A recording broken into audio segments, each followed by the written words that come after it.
Well, Miri, it seems madness on their part. I mean, as you say, in the lead up to Operation Midnight Hammer on Saturday Australian time, the Israelis had been in there doing the hard work.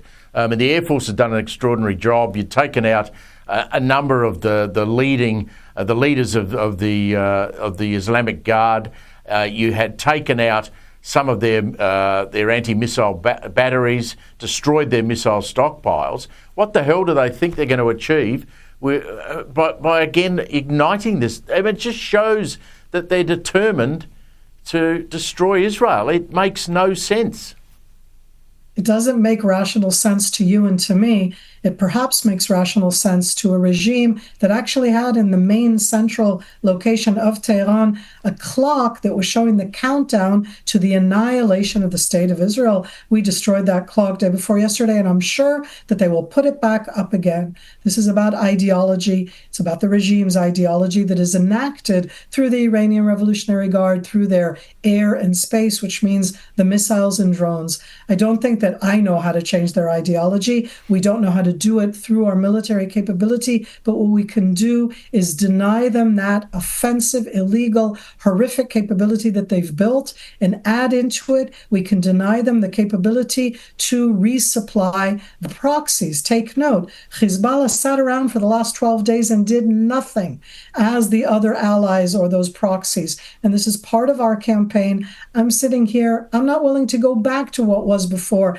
that it's okay if the proxies do it, that it's okay if they just fire one missile. No, this should be very clear-cut. And I'm not exactly what you would call, the right-wing maniac in Israel. I'm very run-of-the-middle, very subdued in that sense. And I say that very clearly right now. I get a sense of rising anger from you, which I presume is pretty common across Israel tonight with this peace deal apparently falling over. So it's not exactly anger. It's in its own way. It's like, here I am disappointed in the Islamic regime of Iran. Really, am I about to be disappointed by them? I don't trust them. I do think that it's not a question of our having the upper hand.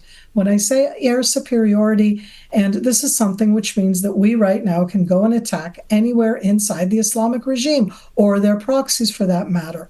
And right now that air superiority doesn't seem to be bringing about that change that I want to see. I don't need to humiliate them. This isn't about them turning around and saying, oh my God, everything we've said is wrong. But they can stop firing rockets and expecting us missiles, rockets, drones through the proxies and expect us not to respond. The rules of the game in that sense changed over the last 12 days. And for me, it's have to remember 20 months of a horrific war. And it's a horrific war for all civilians in all of the Middle East. But it's been a horrific war where Israel was not only attacked time and again, but we've been blamed for everything going on.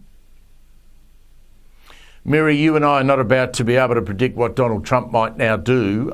We do know that he doesn't want to commit American boots on the ground anywhere in the region, but he showed on Saturday night, the bunker busters aside, that he can use his submarine fleet to fire missiles inside Iran, and the Iranians don't even know where they're coming from.